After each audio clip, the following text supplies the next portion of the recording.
Kevin Durant's decision to take less money to stay with Golden State can pay off well for him if he wins a fistful of championship rings. It would appear that Kevin Durant's favorite July pastime is shocking the country. At least for the past year it has been.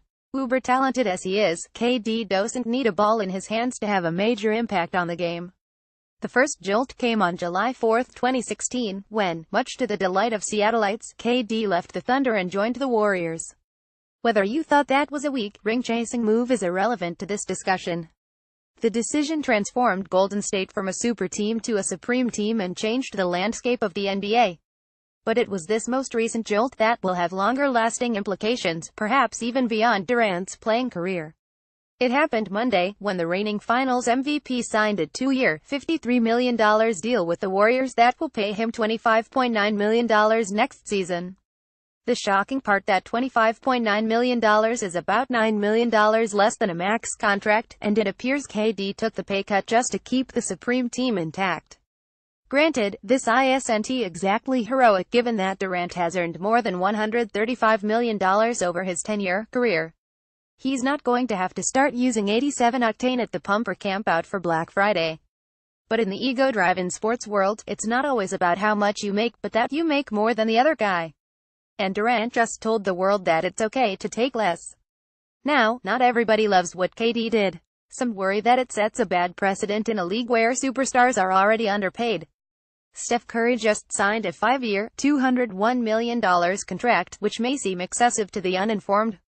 But the informed realize that, if not for the salary cap, Curry probably could have commanded about $100 million more. The thing is, Durant's choice is independent of salary cap issues. Under the current collective bargaining agreement, NBA players get about 50% of the league revenue, which is down from the 57% they received under the 2005 CBA. Considering the league is so star-driven, the NBA Players Association should absolutely push for a greater percentage during the next round of negotiations. But right now, the only financial victim of Durant's pay cut is Kevin Durant himself. And he'll probably come out ahead in the long run. Barring injuries, the Warriors are set up to reign over the NBA for the remainder of the decade.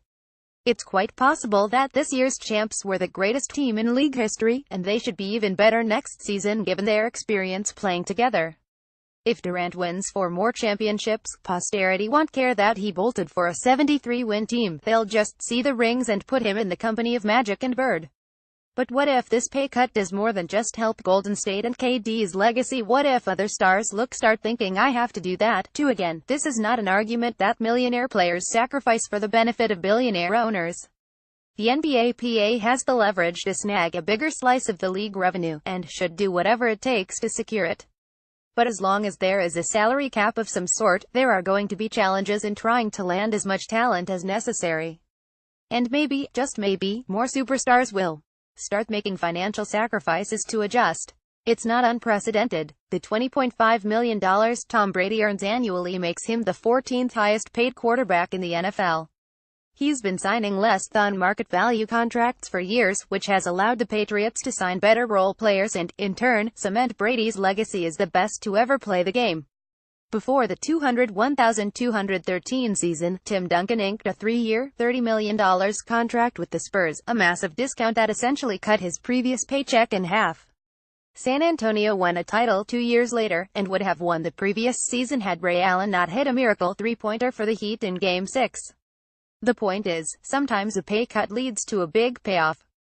And off the court, the notoriety that comes with titles leads to big paydays. Having said all that, it's doubtful any stars follow KD's lead, and that's fine.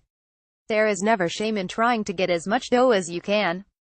But regardless of whether anybody listens, Durant sent a clear message to those on top of their sports food chain: money is good, winning is better.